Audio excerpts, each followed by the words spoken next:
Niba bakunzi ba Global TV nongeye kwasuhuza mugira amahoro mugire umutekano nkuko mbibifuriza ibihe byose ndabifuza kugira amahoro yo mu mutima. Rero kuri uyu mugoroba tugiye kongera nanone kugira ibihe tugira birimo gutarama, birimo umunezero nzi ko muri bukunde mwese. Mbere yuko dutangira reka mbanze mpe ikaze mugenzi wanjye uri kuri kamera, uwo nta wundi ni Orege. Reka rero Orege mu ikaze. Orege ngwa ikaze. Murakoze. Umeze neza kuri uyu mugoroba? Mumeze neza. Urabona bimeze gute muri kamera nkawe nk'umuntu uri kundebera muri ibyo byuma? Meze neza. Ndagaragara neza? Ngaragara neza. Urakoze cyane, ndagushimiye. Arakoze cyane rero Oreg. Urumva ni byiza yuko tubanza tukamenya niba ku mpande zombi bimeze neza. Rero Oreg ampaye uburenganzira kugira ngo tuganire. Ndagira ngo rero mbabwire, hari umuntu twakiriye kuri Global TV, muraza kubyihanganira. Twahuye nawe hari mu muyaga mwinshi cyane, muraza kugera mubibona, ariko nta kundi turavuga tuti ntabwo yaducika, reka agire icyo adusigira.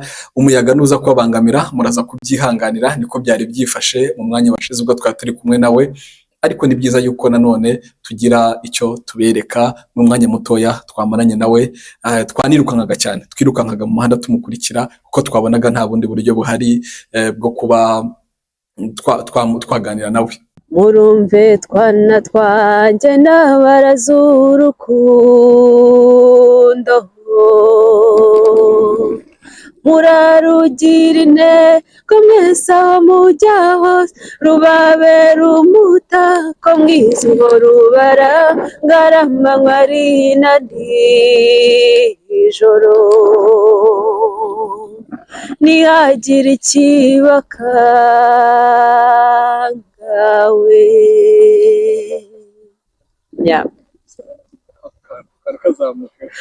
Muzabona ibibagora bishaka gutambamira urwo rukundo, murabe maso hatagira umwanzu baca mu cyanzu.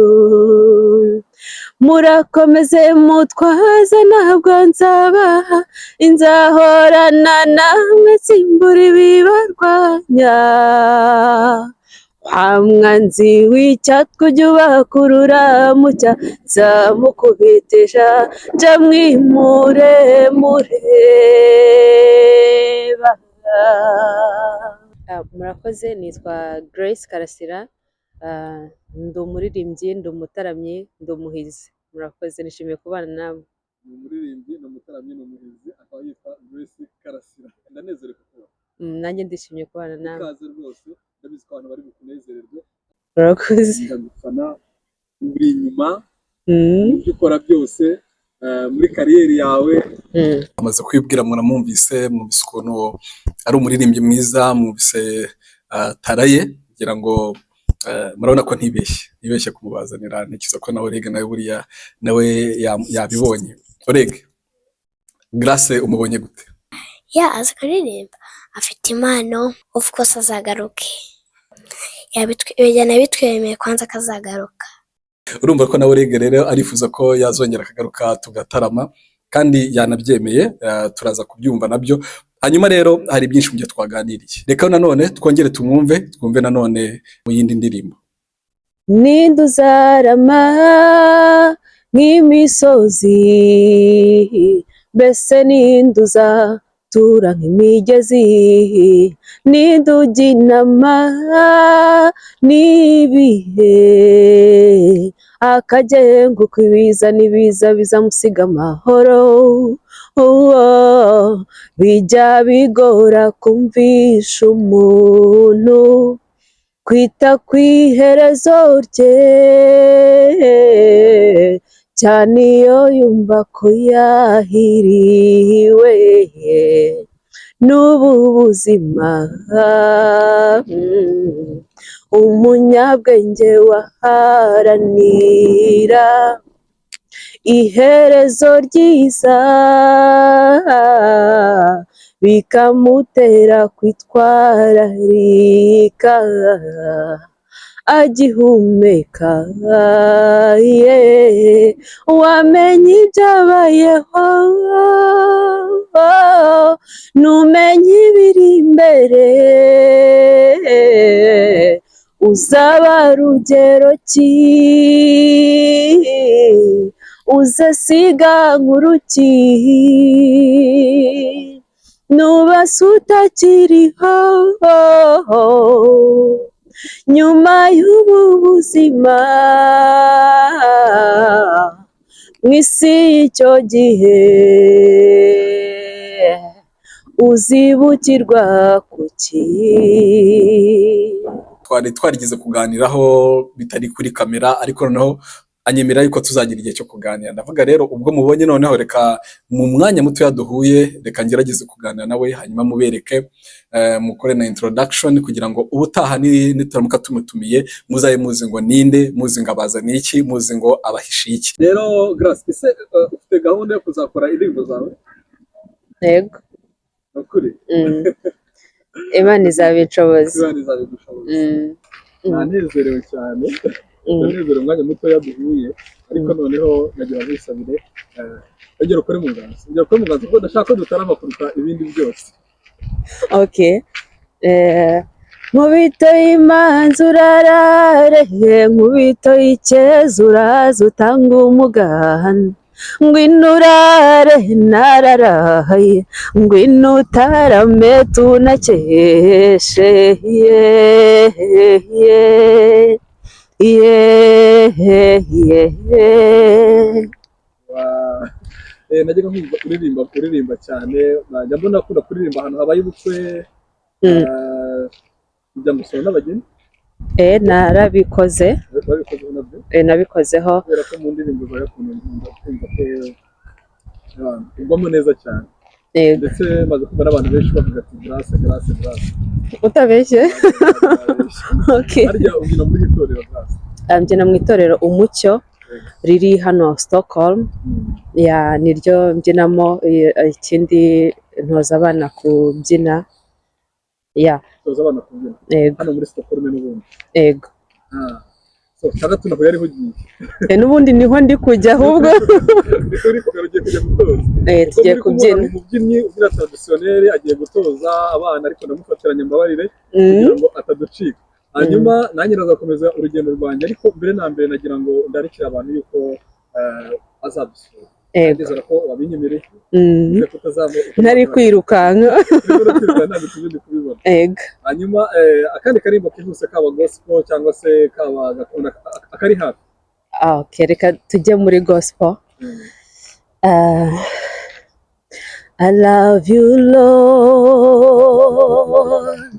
for your mercy never fails me. All my days I've been held in your hands. From the moment that I wake up till I lay my head, oh, I will sing of the goodness of God. 'Cause all my life you have been faithful. Oh yes, Lord. All my life you have been so, so good. With every breath that I am able, oh, I will sing of the goodness of God. Yeah. Hallelujah, hallelujah. Amen, amen. Iyo ndirimbo ndayikunda cyane. Ndayikunda ku rwego nanjye ntazi. Se wenyine n'abantu benshi cyane. Yego. Indirimbo navuga yuko bituma abantu bagira amarangamutima, bituma abantu bitekerezaho cyane. Ndakunda kubona abantu bakunda kuziririmba mu competition cyane, mu talents competition, ukabona nyine haba uyiririmba, haba abajaji, haba n'abitabira, ukabona abantu barize bafite amarira amusuze ari yose. Ni indirimbo nziza. Ya, ni indirimbo nziza ivuga ku neza y'Imana, ivuga ku rukundo rw'Imana, kandi nibyo koko Imana ni nziza, Imana ni igitangaza, Imana irihagije, irihariye, ni nziza. Ntago umuntu ajya abona nyine amagambo yayivugamo, ariko ni byiza nta cyiza nyine nk'Imana mu buzima. birasa kwivuga nkaho uri umukristo. Yego ndi umukristo. Okay. Ubwo usengera he? Ubu nsengera muri We Are One Church. Ni urusengero ruri Sodeteria. Ndagutumiye natwe muri ECN Church. Natwe dusengera riri Hormone. Kandi ni ukuri gutyo ukuntu uzi kuririmba. Ndagusabye n'ibintu nagukunda uzasure korali yacu. Nzaze muri korali tujye dusirimba. Rwose utuye unasirimba unaririmbe. Dufite abaririmbyi nabo bazi kuririmba. Ntekereza ko impano yagiye muri izo mpano nawe ntacyo byabitwaye. Ni ukuri. Ni umurimo w'Imana. Itorero ryanyu n'abazungu cyangwa ni bene wacu? Turavanze. Turagutumiye iwacu. Murakoze. Murakoze cyane. Ariko naranahaje. Naraje. Waranamfotoye turi mu rusengero. Yego. Umuvandimwe wacu twese nawe Imana umuha amahoro n'umugisha. So rero ngiye kukureka tugende ariko ubwo uzaza tuzaganira ibintu byinshi. Ese wenda mbere yo kuza muri Sweden wigeze ubaho muri korali cyangwa se? Nabaye muri korali, nakuriye muri korali, nabaye muri korali ubuzima bwanjye bwose kuva nkiri umwana. Ego. Yego. N'abaririmbyi n'abakozi b'Imana, rero korali niyo yandeze kugeza nkuze, kandi numva ko ari impano, numva ko ari umuhamagaro. Yego. Ndishimye cyane. Nizihangane ariko Yves. Okay. Umwanya wose ubonye uraguprofita. Urumva ndamutse naguprofita muri mwanya mubonye kuko njya gufatisha biguye hano i Burayi. Kandi rero hari ibintu byiza ufite ugomba guha abantu cyane nk'ibi ngubu basangije ni ibintu umuntu atapfa kubona gutyo gusa. So rero ngenda nezerewe kuri Ore Global TV. Icyo nakubwira ni kimwe, mu mwanya uzajya ubona bigukundira rwose ntibikabuze ko waza mu gitarame cyangwa se umuhamagare aho waba uri, nahagusanga tugatarama, naho ngaho wigishiriza nagusanga tugatarama, kugira ngo impano ikomeze kuri buryo impano ikura iyo urimo urayikoresha. Ubu ndabizi yuko kuba ugiye gutoza abantu kubyina, kuba iyo ubigisha hari ibyo wunguka nawe. So rero niyo turirimbira Imana kuko biba ari ibindi bindi, iyo mpano nayo igakura. Ndanezerewe kuri uyu munsi, ndanezerewe kuri uyu mugoroba. Imana iguhe umugisha, Imana ikomeze kubakire ibyiza mu buzima bwawe. Amen. Ugaruremo umugisha n'amahoro. Imana ikomeze yagure. Amen. Ndabyakiriye kandi murakoze cyane. Wagira icyo ubwira rero abakunzi bawe ugomba kugisoza? Ndishimye, kandi ubutaha tuzabana, tuzaririmba biruseho, tuzagira ibihe byiza, kandi nawe ngusabiye imigisha kugira ngo waguke muri byose, Imana ijye iguha umugisha.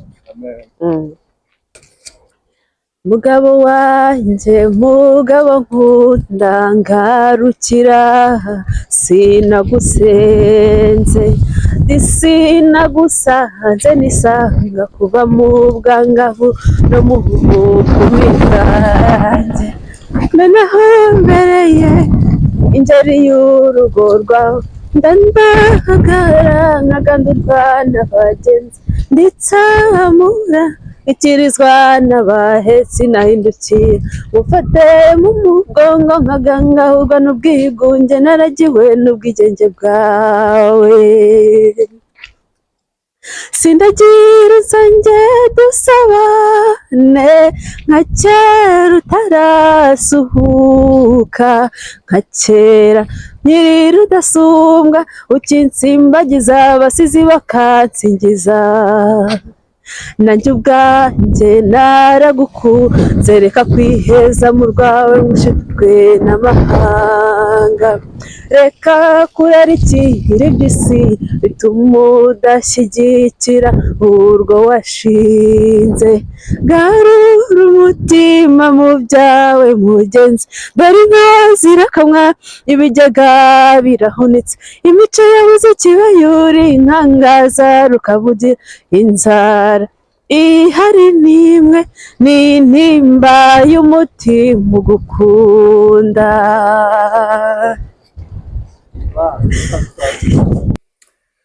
arakoze cyane rero, ngira ngo muramwumvise noneho mwumve ko Grace rero mu nguni zose ahagaze neza. Murumva ko mu gisata cya gospel aririmba neza, ariko twajya no muri gakondo naho aririmba neza. Ngiye muri rusange muzi muri gakondo, ndamuzi ahantu hatandukanye nagiye mubona aririmba, numva nkunze imiririmbire ye, numva nkunze inganzo ye. Rero iyi nganzo ndavuga nti uko byagenda kose tuzaganira, tuzamuhamagara atuganirize, atubwire aho akomora iyi nganzo, atubwire uko arera iyi nganzo, kugira ngo n'undi muntu uwo ari we wese yabashe gutinyuka, by'umwihariko abafite impano nk'iyi ngiyi. Twaganiriye birambuye, hari byinshi mu byo nagiye mubaza. Niba rero munabyifuza yuko tuzamugarura, rwose tuzamugarura n'ikindi gihe agaruke kandi yabitwemereye adutaramire. Tuzakomeza kujya tugenda dutarama, tuzana abantu bafite impano zitandukanye kugira ngo tubashe gutarama, ariko nanone abantu bazaca nka kuri kamera muzihangana ibintu mutazabona, haba muri interview, haba ndetse no mu buhamya, mu biganiro byose bizaca nka kuri Ore Global TV. Hari ibintu bimwe mutazajya mubona, by'umwihariko nk'ibiganiro byibasira abantu, ibiganiro bya harassment, ibiganiro byinjira mu muryango, bisenya imiryango, cyangwa se ibiganiro bindi bidafite indangagaciro z'ubumuntu. Ibyo ngibyo rwose ntabwo muzabibona, ahubwo muzamubona abantu nk'aba ngaba baririmba, ariko baririmba indirimbo zifite icyo zitanga, zifite message ishobora kugira impact, cyangwa se indirimbo zo kwishima, ariko nanone zitarimo ya magambo y'urukozasoni, amagambo mabi. Oya, kuri Ore Global TV tuzatugabura ibintu bifitiye umumaro rubanda nyamwinshi, cyane ko twe turabakristu, dufite imyemerere ya gikristu. Hari ibintu byinshi twiyambuye, hari ibintu byinshi twaretse tudashaka kongera kugarura ahangaha imbere yanyu. Rero Grace Karasira, ngira ngo mwamubonye kandi mwamukunze. Abarizwa cyane mu gisata cya nk'uko mwabyumvise cya gakondo, ariko akanaririmba gospel, akaririmba indirimbo zubaka, mwagiye mwumva, ndetse hari n'ibindi byinshi cyane aduhishiye azatubwira mu gihe kiri imbere.